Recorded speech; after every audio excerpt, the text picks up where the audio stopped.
قربانی دو طرح کی ہے، ایک قربانی عبادت ہے، ایک قربانی عادت ہے۔ الا من رحم ربی، کلمہ پڑھنے والوں کی اکثریت قربانی عادتاً کرتی ہے، عبادتاً نہیں کرتی۔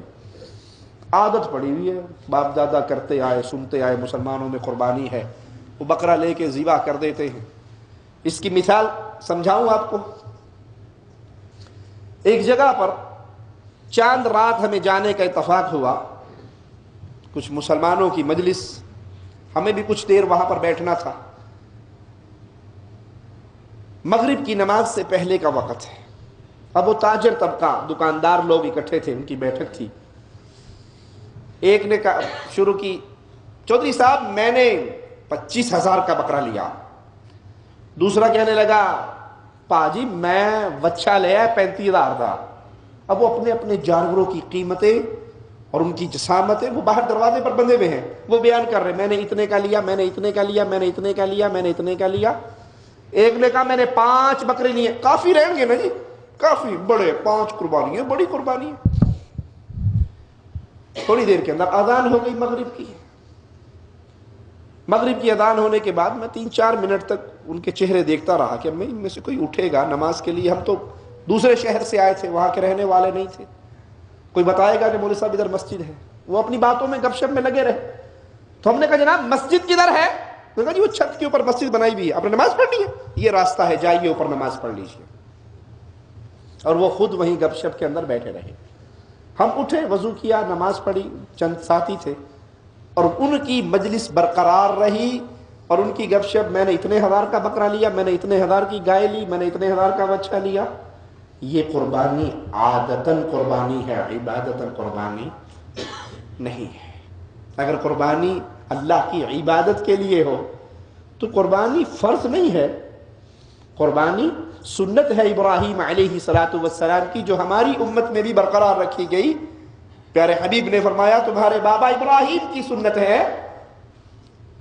جو سنت کے لیے 25, 30, 40, 50 ہزار روپے لگائے گا وہ مغرب کی نماز چھوڑے گا۔ یہ دکھلاوا ہے لوگوں کے لیے۔ کوئی یہ نہ کہے اتنا مالدار ہے پھر بھی قربانی نہیں کرتا۔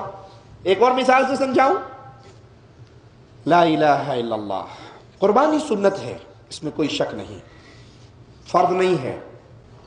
اگر کسی کے پاس استطاعت ہو اور پھر بھی وہ قربانی نہ کرے، کتنا بڑا مجرم ہے؟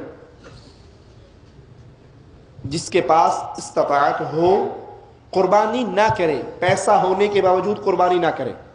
حدیث بیان کرتی ہے کہ پھر وہ استطاعت والا آدمی طاقت ہونے کے باوجود قربانی نہیں کر رہا، اس کی سزا یہ ہے ہماری عیدگاہ کے قریب نہ آئے، محروم رہے عید کی نماز سے، جو انعامات ملنے تھے اس سے محروم، جو مسلمانوں نے اپنے اللہ سے مانگنا تھا، دعائیں کرنی تھی، اس سے محروم۔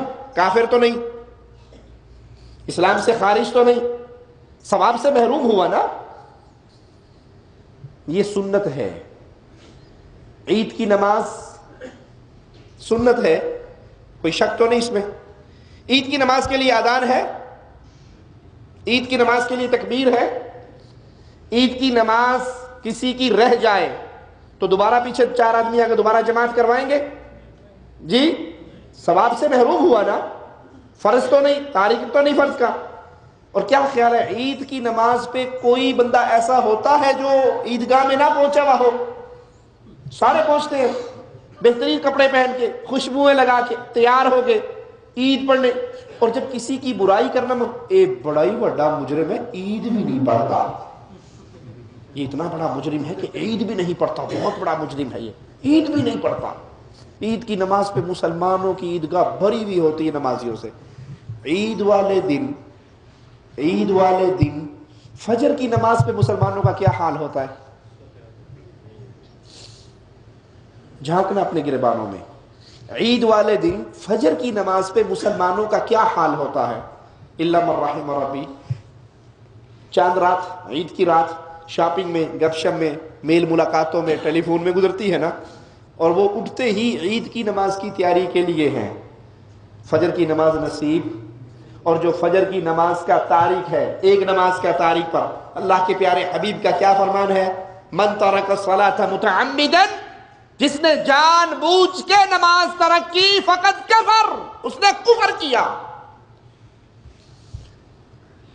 کیا یہ قربانی، کیا یہ عید کی نماز ہماری عادتاً ہے یا عبادتاً ہے؟ ہم عبادت کر رہے ہیں یا عادت پوری کر رہے ہیں؟ اگر یہ عبادت ہو تو فرض نماز عید والے دن فجر کی اذان بھی ہے، تکبیر بھی ہے، رہ جانے والے کے لیے قضا بھی ہے، اس میں مسلمان نظر نہیں آتے اور عید کی نماز پہ پوری تیاری کے ساتھ جاتے ہیں۔ تیسری مثال دوں، یہ اپنے ایمان کو پرکھنے والی باتیں ہیں کہ میں کس راہ کر رہی ہوں، عادت پوری کر رہا ہوں یا عبادت کر رہا ہوں۔ عادت سے نجات نہیں ہوا کرتی، عادت تو ہلاک کر دیتی ہے اگر اس کے پیچھے اللہ کی محبت نہ ہو۔ وہ آتا نہیں یہ قصہ بچوں کی کتابوں میں مشہور کہ ایک کچھوا اور ایک بچھو دریا کے کنارے تھے۔ بچھو نے کہا کہ تم جا رہے ہو، مجھے بھی لے جاؤ، دریا کے اس کنارے پہ اتار دینا۔ کچھوے نے کہا کوئی بات نہیں، بیٹھ جو میرے اوپر بیٹھ گیا۔ اب جب وہ درمیان دریا کے پہنچا تو بچھو نے اپنا کام شروع کر دیا۔ وہ کہنے لگا ٹھک ٹھک کی آواز کتوں آن رہی ہے؟ اس نے کہا کوئی بات نہیں، مجھے تو عادت ہے ڈنگ مارنے کی۔ تم کچھوے کی اوپر والی جلد بڑی ہارڈ ہوتی ہے، اس پہ ڈنگ اثر نہیں کرتا، تمہیں کیا فرق پڑے گا، میری عادت پوری ہو جائے گی۔ اس نے کہا اچھا ٹھیک ہے، پھر مجھے بھی ایک عادت ہے غوطہ لگانے کی، میں بھی عادت پوری کر لیتا ہوں۔ اگر عادت عبادت نہ ہو، صرف عادت ہو، اس سے کوئی فائدہ؟ قربانی سنت ہے، اس سنت کے تحت ایک اور چھوٹی سنت ہے۔ قربانی کی سنت کے تحت ایک اور سنت ہے، وہ کیا کہ جب چاند نظر آ جائے، جس نے قربانی کرنی ہے وہ ناخن نہ کاٹے، وہ بال نہ کاٹے۔ آپ دیکھو گے 3، 4، 5 تاریخ کو، حج کی ذی الحجہ کی 5، 6 تاریخ کو دیکھو گے، سال ہا سال سے داڑھی مونڈنے والے، ان کی بھی داڑھی نکلی ہوئی ہوگی۔ اگر کوئی قربانی کرنے والا غلطی سے ناخن کاٹ بیٹھے، بال کاٹ بیٹھے، تو اس پہ کوئی کفارہ؟ اگر کوئی جان بوجھ کے کاٹ بیٹھے تو توبہ استغفار کرے، توبہ کرے، دم نہیں ہے اس پہ، توبہ کرے۔ اگر جان کے داڑیاں نکلی ہوئی لوگوں کی چھوٹی چھوٹی چھوٹی چھوٹی کچیاں ہر کسی کی نظر آئیں گی، گھاس اگا ہوا نظر آئے گا آپ کو، اس سے پوچھو بھائی ماشاءاللہ ماشاءاللہ آپ نے داڑھی رکھ لی؟ نہیں داڑھی تو نہیں رکھی۔ پھر یہ کیا؟ مولوی صاحب کمال کرتے ہو، مجھ سے پوچھ رہے ہو یہ کیا؟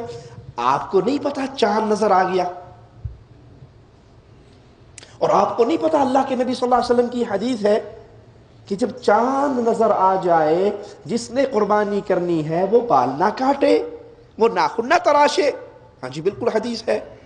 تو دیکھو بس حدیث ہے تو ہم حدیث پہ عمل کر رہے ہیں، مسلمان ہیں، نبی کی حدیث آئی، ٹھیک ہے بھائی آپ نے ماشاءاللہ 10 دن حدیث پہ بڑا اچھا عمل کیا، اب عید کی نماز پڑھ کے آگے قربانی ہو گئی۔ وہ گوشت کھانے سے پہلے نائی نو ساتھ کے لے آئی، نائی کو بلا کر لاؤ، اور نائی کے سامنے بیٹھ کے پھر دوبارہ چیکنا ہو جاتا ہے۔ اس سے پوچھتے ہیں کہ یہ کیا ہوا؟ بول سب قربانی ہو گئی۔ اللہ کے بندوں کیا حدیث 10 دن کے لیے ہے بس؟ چلو یہ حدیث تو ہم نے بھی پڑھی، آپ نے بھی سنی کہ چاند نظر آنے کے بعد قربانی کرنے والا ناخن نہ تراشے، بال نہ کاٹے۔ کوئی ایک حدیث مجھے کوئی دنیا کا آدمی دکھا دے، اس کا شکریہ ادا کروں گا کہ اللہ کے نبی صلی اللہ علیہ وسلم نے فرمایا ہو قربانی کرنے کے بعد سب سے پہلے داڑھی مونڈو۔ چھوڑنے کی تو آ گئی نا، آپ نے چھوڑ دی، ہم نے مان لیا کہ حدیث ہے قربانی کرنے والا بال نہ کاٹے، ناخن نہ تراشے۔ اب قربانی کے بعد سب سے پہلے محمد کریم صلی اللہ علیہ وسلم کی سنت کو قتل کیا جاتا ہے، ذبح کیا جاتا ہے، گندگی کے ڈھیر پہ پھینکا جاتا ہے۔ یہ کون سی حدیث میں ہے؟ یہ بھی تو حدیث میں ہونا چاہیے نا۔ آپ نے 10 دن حدیث کی وجہ سے داڑھی نہیں کاٹی، اب 10 دن کے بعد جو شیو کر رہے ہو، یہ شیو کرنے کا حکم کون سی کتاب میں ہے؟ نہیں، حقیقت یہ ہے کہ 10 دن لوگ عادتاً بال نہیں کاٹتے تو ہم بھی نہیں کاٹتے. یہ کام عبادت کے طور پہ نہیں ہو رہا، یہ کام اتباع مصطفیٰ صلی اللہ علیہ وسلم فدا ہو ابی و امی ان کے لیے نہیں ہو رہا، ان کی سنت پہ عمل نہیں ہے، عادت ہے، لوگوں کا یہ کام ہے، بھیڑ چال ہے، لوگ ایسے کرتے ہیں میں بھی ایسے کرتا ہوں. اللہ کے لیے قربانی کو عادت نہ بناؤ، عبادت بناؤ. اور عبادت کیا ہے؟ زندگی کا ہر عمل اسلام کے مطابق ہو، وہ نماز ہو یا قربانی ہو.